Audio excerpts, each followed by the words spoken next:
There are 5 great secrets. The secret of death is one among those 5.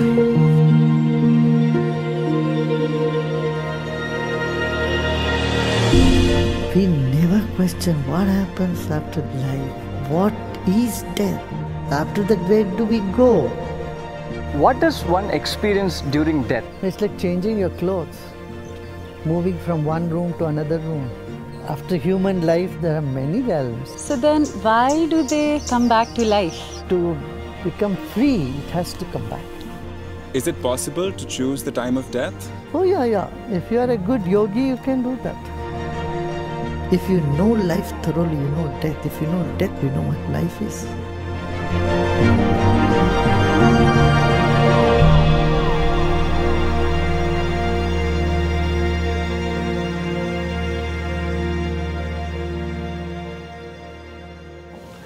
Gurudev, what does one experience during death and what is the journey after that like? Now, why do you want to know everything right away? You will one day definitely know. But the curiosity about death will also bring curiosity about life. And to understand life, you need to know death. To understand death, you need to know life. Death only indicates that life is eternal. It's like changing your clothes, moving from one room to another room. After death experience is not an uncommon thing. You have many scientific evidences on this also. Millions of people have gone to the border, have had a near-death experience and they have come back. They have shared. Right? But it's good to have that curiosity. What's after death? This very question gives a bigger dimension to our life. It expands our awareness, makes us think much bigger than day-to-day events and the circumstances that we face in life. Gurudev, we talk about soul. What is the soul, Gurudev? Is it a wave function, a tattva? Where is it? How big is it? The consciousness, which is all pervading, which is like the wave function, like the radio waves, which is everywhere. But it has certain attributes to it. Then it becomes a soul. What are they? Icha, there is a desire. Dvesh, dislikes, aversions. Sukha, happiness. Every soul experiences happiness. Dukkha, unhappiness. Sanghata, meeting, uniting, merging. Chetana, it is conscious. And Dhriti. Dhriti cannot be translated into English. Dhriti is that force which upholds the consciousness. So these 7 aspects together give the name soul or a life force. And it is the same whether for elephant or for an ant. Here measurements fail. You can't say elephant has a bigger soul than an ant has a smaller soul. The only difference is it is expressing itself a little more in as it moves from an ant to an elephant to a human being, its expression has blossomed. Say suppose if it is in a bud shape in an ant, it's little blossomed in elephant and it becomes fully blossomed in human beings. You can also say like paddy and then rice and then puffed rice. But it's the same stuff. Gurudev, are there any other realms than the physical that the soul visits? Of course, there are many realms. Brain is only attuned to a particular bandwidth, that's all. So we are able to perceive only a certain bandwidth of the whole range of existence that we are. See, your eyes can only see to some level, but a cat can see even more than you. Owl can see more than that.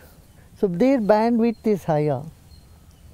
So the concept of creation as per our cognition, our perceptual ability is very limited. what we cannot perceive from our five senses do exist, and we cannot deny they don't exist. And so there are realms. See, after human life, this self leaves this body and becomes Pretatma. And then from Pretatma, then it becomes Pitru. There is a difference there also. Then Pitru, then they move on to higher realms. Gurudev, does the soul continue to evolve even between lifetimes? Does it continue to drop impressions? Or does it have to take a human birth to evolve? It has to take human birth. Human birth is to evolve. Because impressions goes with the soul and they keep manifesting within that realm. Like in dreams, see, suppose you are laughing the whole day, in the dream also you start laughing. Haven't you experienced this? See, your practical experience, if you are crying in the daytime, in the dream also you start crying. If you are happy, haven't you had dreams where you are happy? That's why human birth is very, very important. So when the soul leaves this body, it remains in different realms. But to become free, it has to come back. Gurudev, what are the different ways in which the soul leaves the body? Are some ways better than the other? And do we have a choice on how we want to leave? Soul leaves from the body, sometimes through the eyes, sometimes through the mouth. You will see some people's eyes roll and they leave through the eye. Sometimes it goes through the ears, mouth, it can leave through anal region also. And also through the toes. And for yogis, dhyanis, it goes through the Brahmarandra, top of the head. And can we choose, Gurudev? Yeah. If we keep our mind free from cravings, aversions, agitations and hatred, then we go more sattvic, we move up. Rajasic, it moves through different, and tamasic through the anal region. Gurudev, the way we breathe impacts our life. Does the breath also impact death and what happens after that? Breathing assumes its own rhythms and cycle when the soul is leaving the body. So, according to one's karma, the nadi starts working, the soul leaves through the left nostril, or it goes through the right nostril. When it exits through the right nostril, then it is free. It goes with the knowledge. It is more aware, that is wisdom. If it is going through the left side, then it is going with certain intentions and emotions, so it is going to come back. And it is connected in life also. If you see, when the right nostril is functioning, you will find there is more left brain activity, and so you are more alert, you are conscious and you are logical. But when the left is functioning, then your right brain is more active. That means you are more emotional and you have intentions to do something, you have plans. So when you have plans, you have to come back soon.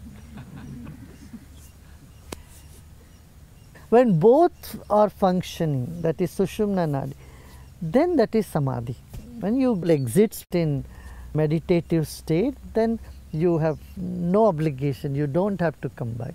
You are merging with the infinite instantaneously. Even if you have to come back, it is by a grand plan for the sake of others, not for your own sake. Yeah.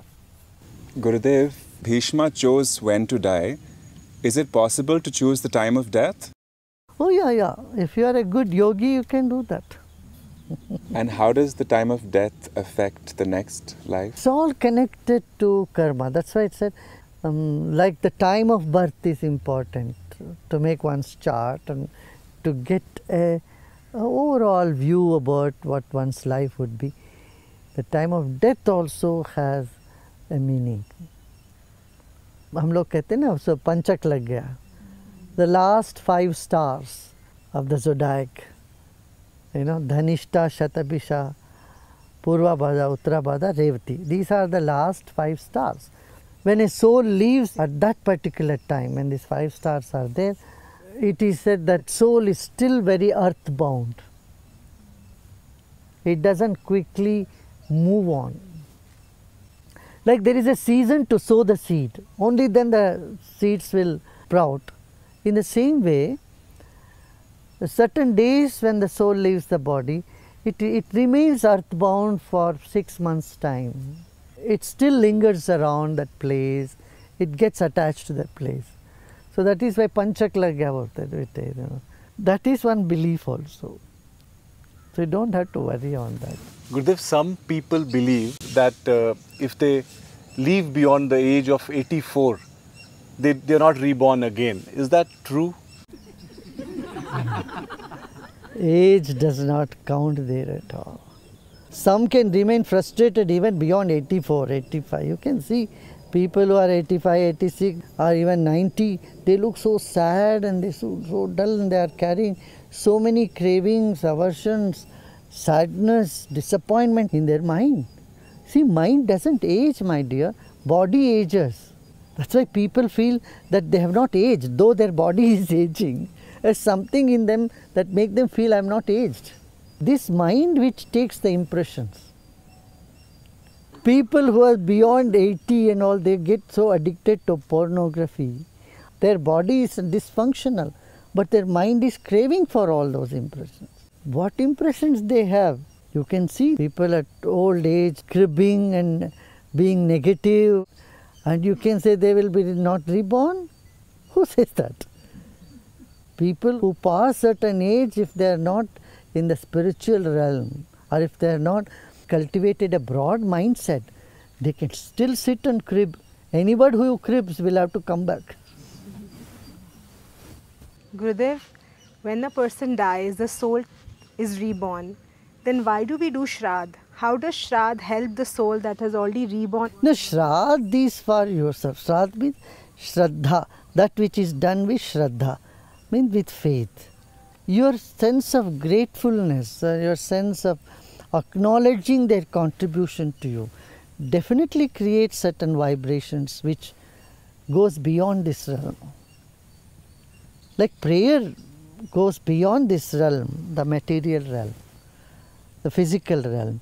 Similarly, faith, gratitude, acknowledging somebody, and wisdom, they all transcend this physical plane. In that sense, it reaches them. So the custom is you feed the poor people. When a hunger is satisfied, when a desire is fulfilled, there is a sense of gratefulness, of blessing. Those vibes are what is more important. You give someone who need whatever, not forcefully, in the name of rituals, we keep on feeding those people who are already overfed or overweight. That will not work. Only the feeling that matters, sense of happiness, fulfillment. All these positive feelings emit vibes, and these vibes surpass the material realm. They reach into the subtle realms is what makes these things meaningful. Without feeling, without that sense of gratitude, you just do some ritual, they don't have much meaning. That which is done with Shraddha is Shraddha. That conveys that feelings to people on the other side as well. The Garud Puran very vividly describes some fearful events that occur after death. Is this in fact the journey of the soul, and is this journey different with or without a guru? When you have a guru, it's a different journey. Even that is said in the Puranas. Because you are connected to a lineage, a guru, and you are moving at the speed of a light. You are moving very fast. Yes, in other things, in Garuda Purana it is said after the soul leaves, it lingers on as Preta Yoni for 10 days. Because the transition is so big that it gets so confused. Now the body, it has dropped. It doesn't want to go back to the body because it looks like an excretion. The body doesn't feel like something that one wants to get into.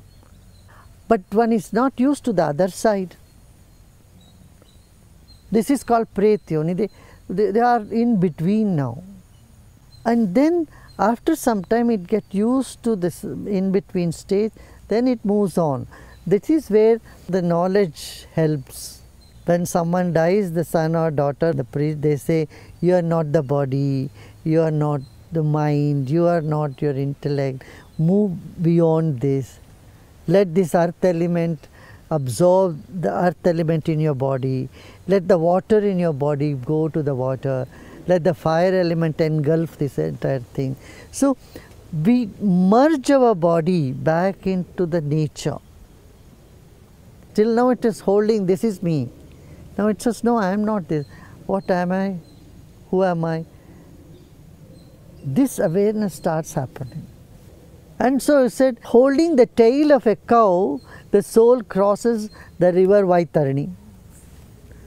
But what is cow? Gau in Sanskrit means knowledge, it means movement, it means liberation, and it means cow also.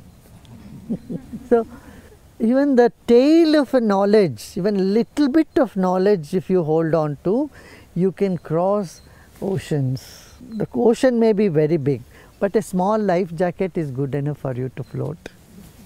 This is the knowledge that the children give to the parents or diseased people. It's called tarpan. All that you see in the world is equivalent to a sesame seed. It's nothing, not much significant.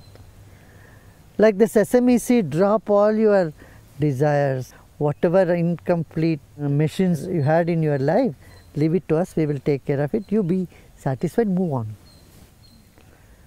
So this encouragement by the near and dear one, even relatives, everybody, they all do tarpan. Tarpan means be fulfilled, move on. So as a symbol, they take little sesame seeds and then tripyatam, tripyatam, tripyatam. Be fulfilled, be fulfilled. After 10 days they do this. One understands from this in-between stage of Pretyoni, they have moved on to Pitraloka. And you conjoin them with your grandfather, your grandmothers and the previous, your ancestral lineage. Tell them they are there and they are waiting for you, they received you. That is what is Shraddha all about. That is why it is a celebration.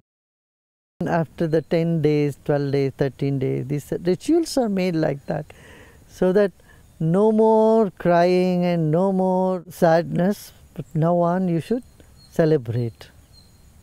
Gurudev, we have heard that the last few seconds before death decides what happens to the person after death, irrespective of how they've lived their lives. Is this true? And also, is there an ideal way to die so that we are not born again? There are instances in the Puranas, they say a person in the last minute before his death, he started calling Narayan, Narayan, though it was his son's name, and he got liberated. But those are exceptions.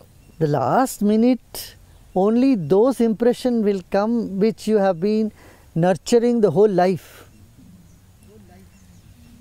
You cannot create a last minute impression.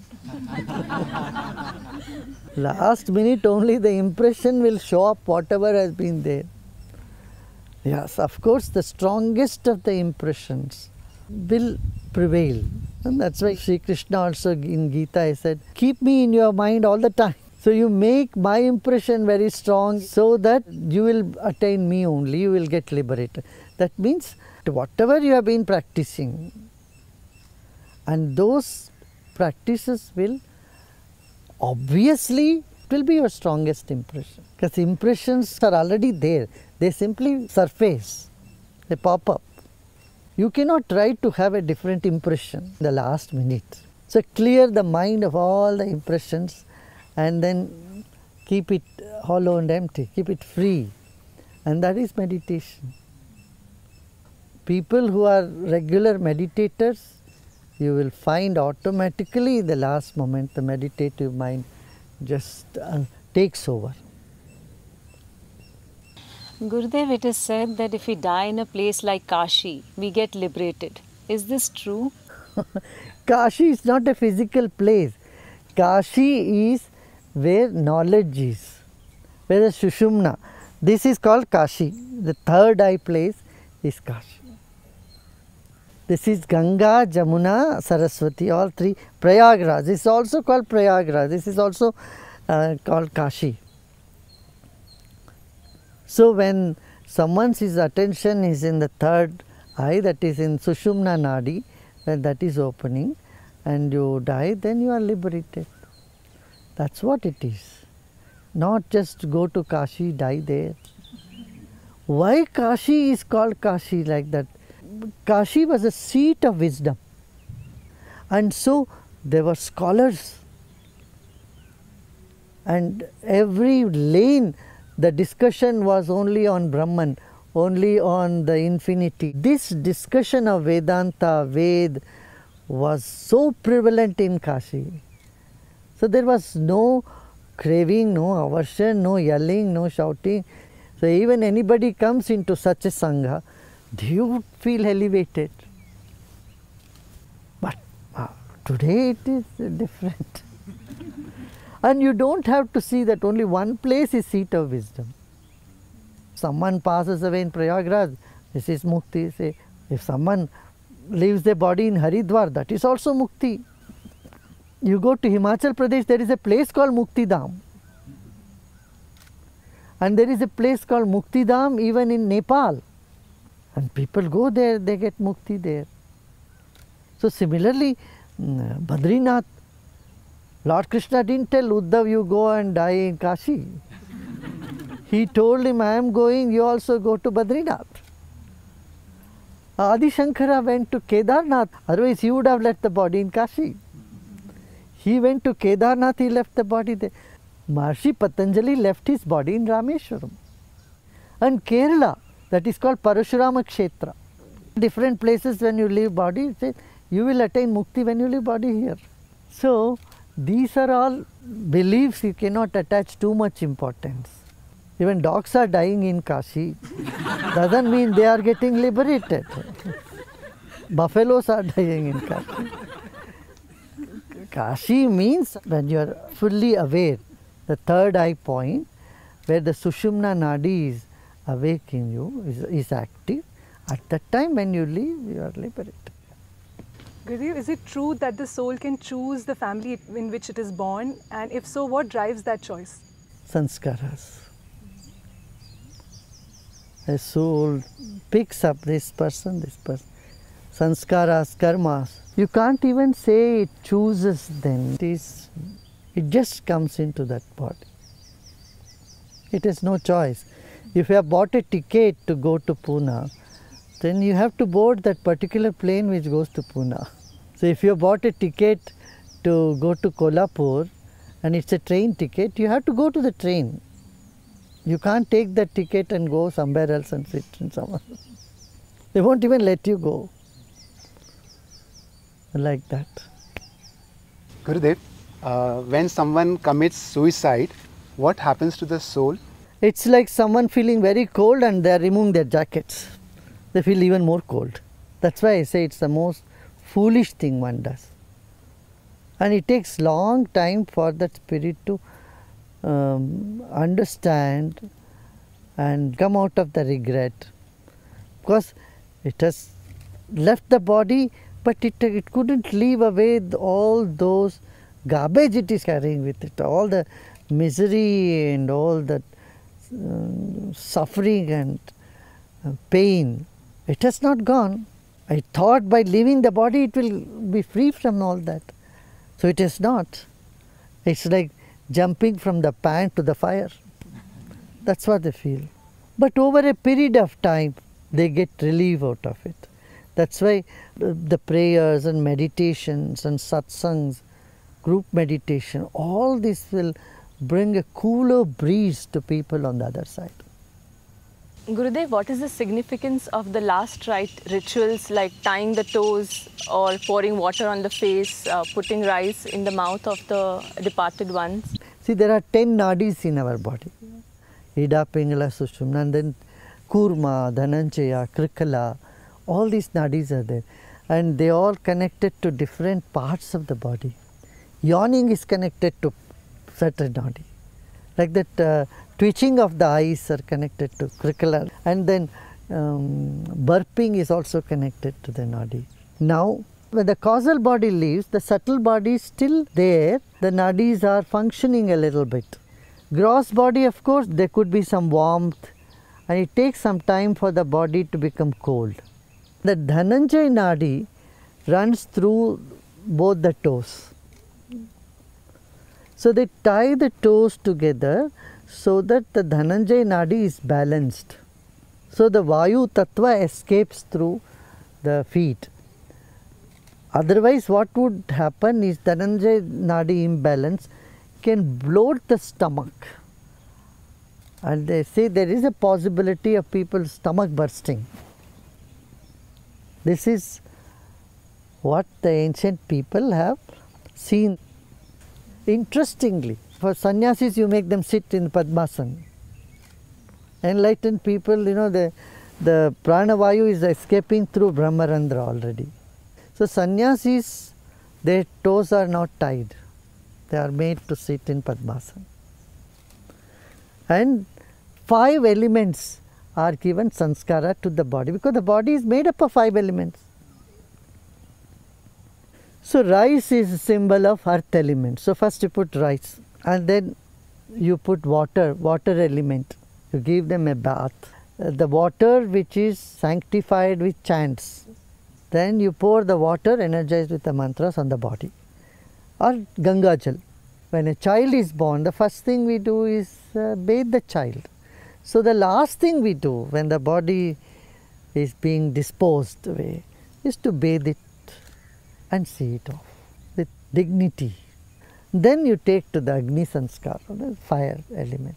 All the 5 elements are invoked so that the body can merge back into those 5 elements. These are the things that people knew from long time. Being aware of what is happening with the gross, subtle and the causal.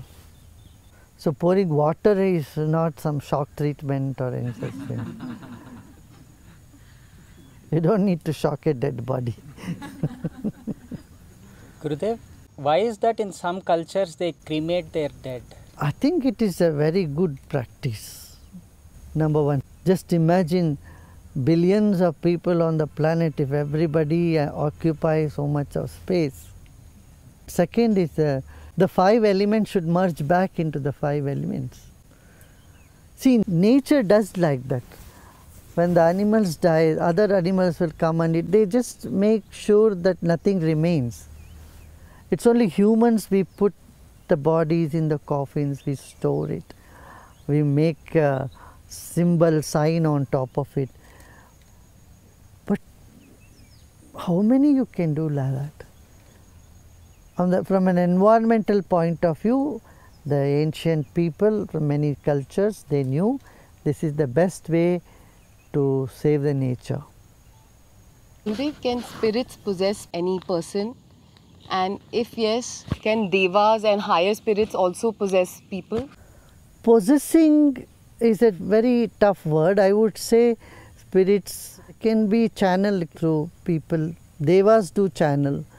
Very weak mind, weak spirit feel that they have been possessed by some entities. They simply have to realize they are much stronger than these feelings and emotions, vibrations that come to them. But one is in any path, one who is doing meditation or this, no spirit can come close to them because the spirit is very strong. Gurudev, there is no experience or knowledge of death while we are alive. Is it possible to have that experience while we are alive so the fear of death goes away? You do experience when you are in deep love that you are not the body. When you are in deep meditation, you experience I am not the body. I am not the body at all. So, Sudarshan Kriya, when you do it, what you feel? You feel you are not the body or consciousness. These experiences are there.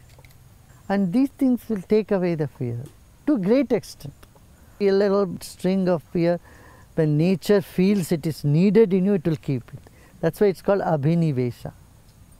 A little bit of lesha avidya, a little bit of avidya means little bit of ignorance and a little bit of fear. Nature would keep, because fear is like that shell, that membrane around the seed.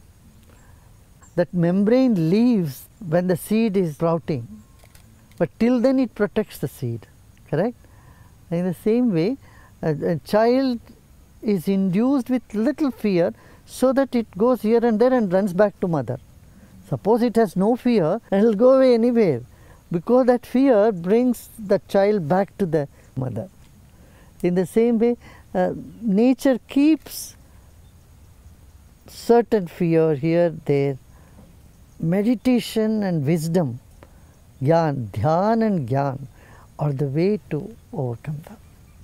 Gurudev, is it possible to bring the dead back to life?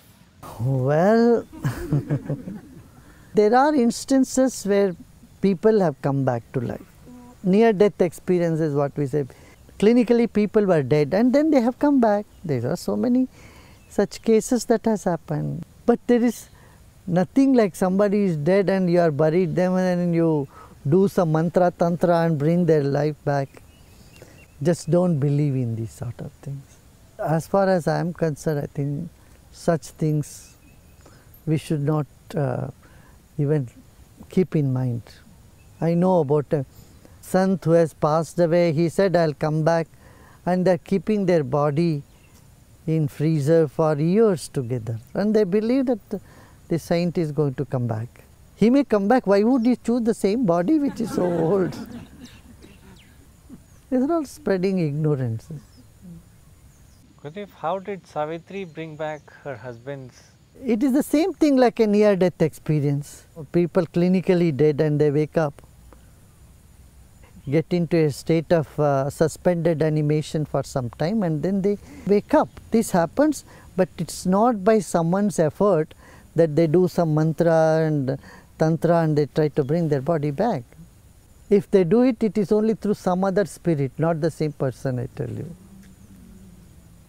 You can invoke some spirit and put it in the body, but those things doesn't work too long. I think it's an area which is worth avoiding.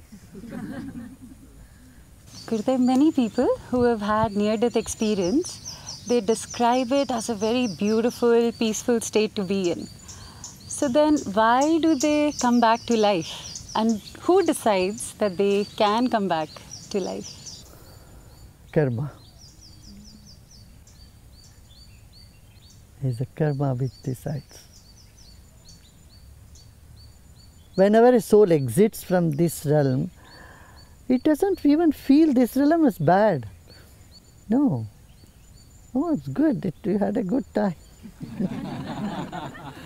See, people like horror movies, don't they? You don't say only I like comedy movies. No, you like tragedy movies. Thrillers also, you like horror films also. Like that, people say, oh, it was good. Because you know it has not affected you a bit. Nothing could take away your sheen and shine. So, when you are total, when you are intact and when you are invincible, you won't mind. It's like taking mud bath. You know, when people take mud bath, it looks so horrible. But if you think you're going to be like that all the time, or your skin has become mud, you would sit and cry, you know, it's just a mud bath, and for a while you soak in sunlight and then you go back and take a bath. How do you feel? You feel good. In the same way, in whatever role we had to play, we assumed, we chose, you know, that was good. That is why there is an eternal peace, a peace that cannot be destroyed. Shashvat Shantim Nigacchati. Lord Krishna says, one who comes to me, they attain such a permanent peace that nobody can shake it.